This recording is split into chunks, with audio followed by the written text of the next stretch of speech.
So yeah, this past New Year's, I visited my mom's family in the Philippines. I had an awesome time. Yeah, I got bronchitis. No, bronchitis isn't awesome, but you know what it is? Getting it in paradise. Because it forces you to actually put your phone down and go, oh my God, this is way better than Google Images. Mr. Toastmaster, fellow Toastmasters and welcome guests, I had a realization when I was in the Philippines. We don't do this anymore. We don't appreciate what's around us. I know it's hard right now because we're at the Galleria, but just this morning, I literally bumped into a woman coming out of Starbucks and she had her head buried in her phone.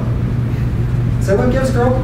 She goes, excuse me, I'm playing Pokemon Go. As if that's a justifiable answer for a 65-year-old.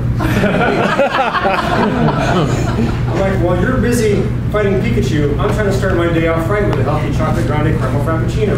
So one of us is failing it. Not many people know about the Philippines, so I'll illuminate you. Good news is, they don't have Pokemon Go. I'd love to say it's because people there are really in touch with nature. But no, it's because the internet speeds are too slow. You know what they have there now, though? Tinder. They don't call it that locally. They just call it what it is. The easiest way to get STDs. No, seriously, they have historically low rates of STDs right now in the Philippines. Silver linings, folks. It's a third world country. I'd love to say the low rate of STDs has something to do with the practice of safe sex. But no, it's because the traffic is so bad. You could be on your way to a date 2 miles away, but 3 hours into your commute, you just throw your hands up and say, screw it. Let's just Skype this thing.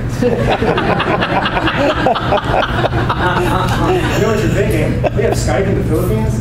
The answer is yes, but they don't have video chat because there's no bandwidth for that. So you know what people there do? They still talk on the phone like normal human beings.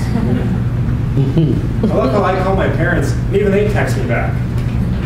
I'm like, why do I have to scroll to read all this crap? All I said on the voicemail was, hi, I love you. Why are you asking me about grandkids, my job, what I'm dating, what he's like? Do I own a gun? Has anybody shot at me? And no, I haven't figured out who I'm voting for yet. I haven't. And if you think our election cycle is hilarious, they say the quickest way to die in the Philippines is to run for office. So you know what happens? No one does. Seriously, they're picking up bums off the street and going, hey dude, how about it? Even the bums are like, oh, I don't know, man, I like my life too much. And I get that, because how cool would it be as a bum, where you've got 7,100 islands with palm trees, fried food, and every possible vice you can think of. And no, guys in the audience, what you're thinking of isn't legal, but you can still get marijuana very easily. I've never smoked pot, which is odd, I know, because everyone tells me I'm constantly hungry. I don't need anything else that's going to give me the munchies at 4 in the morning, because I already spent too much money at IHOP. And no, they don't have IHOP in the Philippines.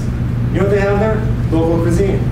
Yeah, local restaurants where actual Filipinos live and work and cook food that generations have been eating for centuries, like fried chicken. Have our pilgrims ever thought about our future diets? About a KFC mashed potato fried chicken bowl or a Crunchwrap Supreme? Probably not. Because people of the earth that they were, they consumed stuff that came from plants and trees, like coffee, hazelnut chocolate, and pot. Thankfully, they did invent turkey and stuffing. But look, if you want good mashed potatoes, you're going to have to take yourself to a local Filipino chain called Jollibee. Now, if any of you are still on the fence about the existence of heaven, you've obviously never been to a Jollibee. Think Roscoe's Chicken and Waffles, but instead of hearing Drake in the parking lot, you get Vanilla Ice, because they're a bit behind the times.